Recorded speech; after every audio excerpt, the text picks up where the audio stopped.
everyone. This is going to be great fun. To be fair, I may have pitched this talk a little bit closer to a use case for all of you who are already maintainers to give to all of your friends, your family, your bosses as to why we need to be supporting and how we need to be supporting open source differently. So I'm going to go through the first part pretty quick because I'm betting you're going to agree with me. Computers are everywhere, which means software is everywhere, which means open source software is everywhere. So this is the piece that I think a lot of our peer group outside of the maintainer community, outside of the open source wonk community, outside of the open source ecosystem that we play in and swim in, don't necessarily understand. There are some great stats about this. 95% of all commercial software today has some amount of open source in it. And 99% has some amount of open source in its supply chain and build tool chain, which is really something that not a lot of people think through when they're writing their budget line items. So why is it that I find open source so important? Because it's the absolute foundation of all of the transformation of our last 25 years. But what's the important part to me is that this is a way to develop software, a way to develop and work through ideas and new technologies that is transparent and collaborative. That, for me, is the super most important to this. This is where the 4 freedoms come from. There are different perspectives here and there where people want the right to repair, people want the right to review software. These are all things that come out of the transparent and collaborative development environment.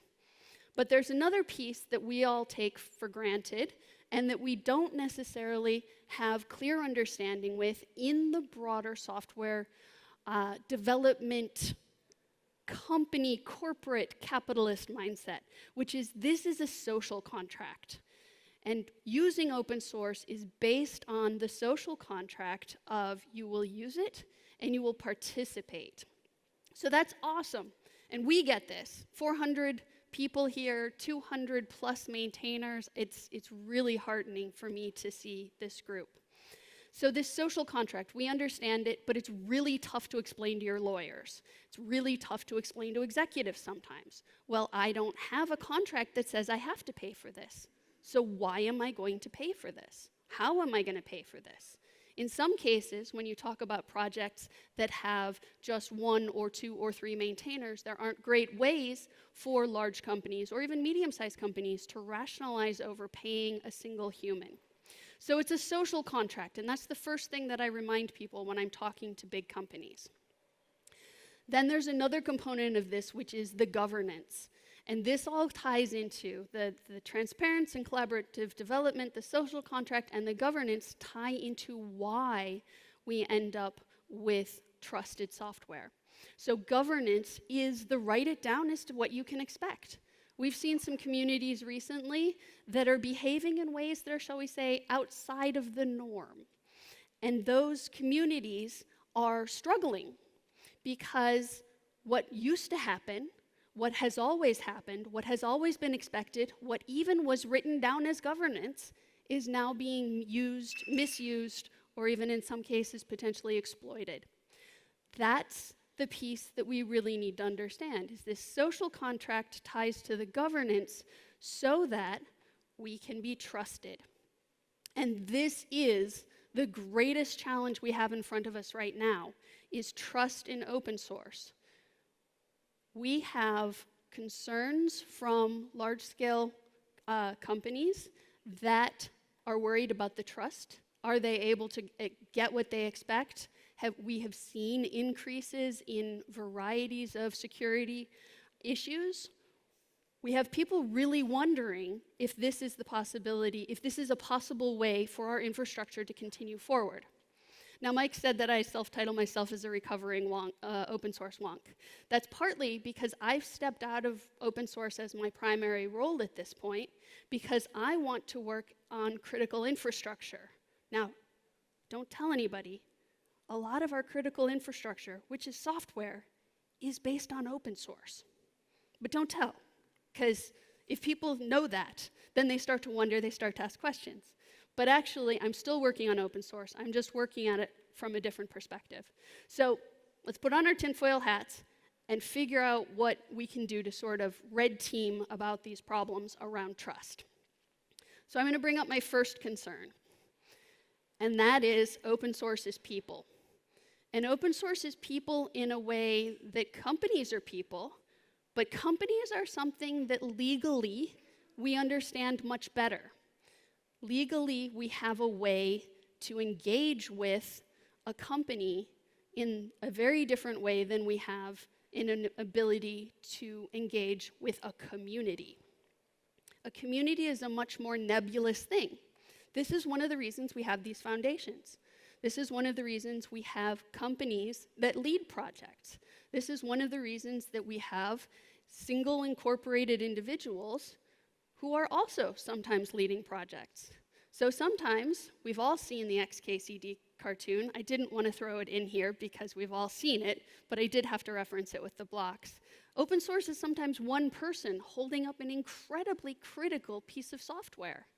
And that is, honestly, a risk if we don't find a way to understand and engage with that person, that project, that need and that dependency at an industry level. So we have open source being people generally, which is important to remember because it's a lot of code, but that code doesn't just sort of spontaneously land in GitHub. It goes through people who have messy lives, who have complicated motivations, and who fundamentally still need to pay for their housing and their food. So we have open source as a single person, which is the sort of single developer who might have opinions, who might get mad at a industry that's making use of the software that they develop, who might decide that they're going to act out in a way that is completely out of alignment with the expectations of the industry that depends on it. We also have open source benevolent dictators and a community, and sometimes those get out of alignment and act in different ways that we don't expect. And then, of course, we have open source being companies.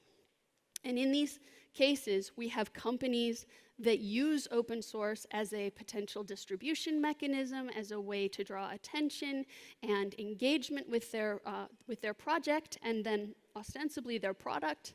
And then they occasionally change that license and find something that is not as open to our way of thinking. But we also have large companies that are contributing to large projects. And they do that in ways that are sometimes a great benefit to the project, sometimes are in contention with the project values or goals, and sometimes at a contribution rate that is much smaller than the value that they are actually deriving from it.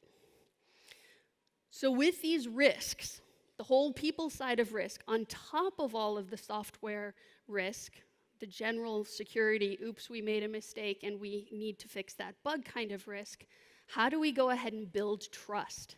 Because as I said, 94% of software contains some amount of open source. 99% has it somewhere in its build chain. So how do we spend time building trust, both as contributors and maintainers, and as companies who are consuming and using software, or even individuals consuming and using software in the world? The first thing that I really recommend, it's one of my personal mantras actually, is make no sudden moves. Because when people and communities and projects start acting very differently than the audience that they're working with expect, that's when you start diminishing and whittling down trust. People are concerned, well, that didn't happen the way I expected it, will it in the future? So you have to always remember that the work that you're doing sits inside a complex web of an ecosystem that delivers us every little electronic chip and device and toy that we have, the ability for me to send information to computers to change my slides, the headset that I'm wearing, the computers you're all holding in your hands, the ones we carry around in our pockets every day. This is an ecosystem that is precariously built on top of software that we all contribute to, software that we develop, software that we maintain, software that is relied upon, frequently without full understanding of how that dependence is manifesting to the humans that are building it. So, both as a consumer of open source, as a contributor to projects, as a sponsor of a foundation, I recommend making no sudden moves. There's, of course, the concern or the challenge in responsible disclosure, because we will, even again as humans, make errors. Maybe especially again as humans, we make errors. There are flaws found in the software. There are new uses that you never imagined your library would be called upon to do, and suddenly it exposes an architectural challenge that was never in your mind. When you are on the side of finding bugs, of course, you need to responsibly disclose. But even when you're on the side of finding them, or on the side of engaging with them as someone who now knows that there is a vulnerability that has been documented, help remediate, participate, engage with, understand. Please don't silo information. This is such an important part of this community and this ecosystem. And building together and leaning on the engineering economics of shared knowledge, shared code space, and shared responsibility means that that help in remediation is one of the benefits of the open source community in this space. Engage with the projects that you depend on. So this is all the way through the ecosystem, whether this is a hyperscaler that is building a tool that you make use of, please feel free to give back. Please feel free to offer bugs. Please feel free to engage, because that does help, even if they don't understand it or engage back with you. It does continue to share the culture. If it is a project that you depend on, that you, as a company, please engage with that project. Understand what's going on. Understand where there are risks. Understand where there are under-resourced projects. We saw this last year, a terrible new sort of, or at least a newly spotlighted sort of challenge, where we had a social engineering hack of a critically dependent project. A hack where the community model of engagement that actually is more about demanding things, that is more about saying you're not doing it right to a maintainer, led that maintainer to make a misstep in that trust that needs to pervade this community, that needs to facilitate our work together, and needs to work up and down the stack of dependencies. We can't demand things of each other. We have to try to work together, recognizing that this is the underpinnings of all of the infrastructure, all of the compute, all of the new shiny magic of tech that we work with every day. So I'm sure you've all seen this before. Open source is not free like sunshine. Used to be free like beer, now we talk more about sunshine. Regardless, it's not something that is given to you and consumed or simply enjoyed, or even given without any strings or expectations. We know, through great research from Black Duck, we know that open source components are not only in 94% of all software, commercially developed software today. We know that they account for more than 75% of the lines of code in commercially developed software. So all of these companies that are commercially developing software, who are not contributing to our open source projects, who are not contributing to large-scale infrastructure that is publicly available and community managed, all of those companies are really only building the last 25%, the last mile of the software in their commercial code. So great job, everyone.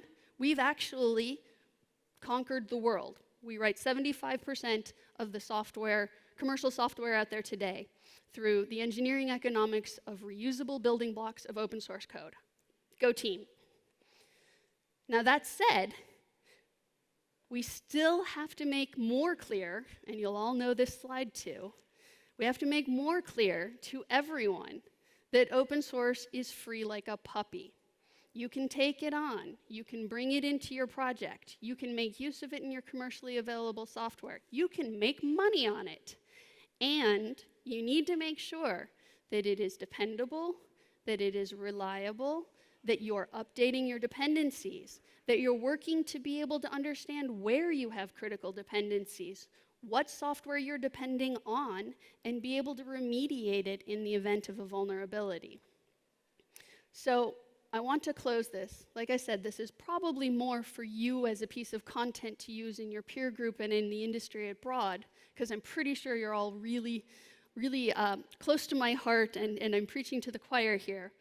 But please, please, please, go back to your companies, go out to the industry. Anytime you're talking to someone in software, remind them that business software has a market cap of more than $500 billion in 2024.